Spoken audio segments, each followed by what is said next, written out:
50,000 বছরের রাস্তা হবে যার যার কবর থেকে হাসরের মাঠ। ফুলচেরাতের পুল হবে 30,000 বছরের রাস্তা। আমার উম্মতগুলো কিভাবে রে পায়ে হেঁটে তারা অতিক্রম করবে?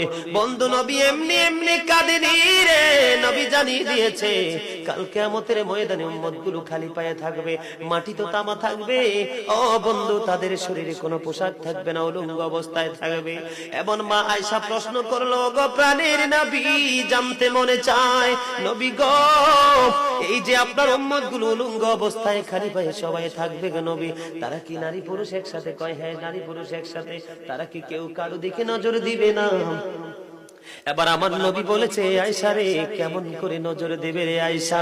বন্যার পানি যেমনি প্রবল বেগে বৃদ্ধি পেয়ে পৃথিবীর মানুষগুলোকে গ্রাস করে ফেলে, কাল কিয়ামতের দিন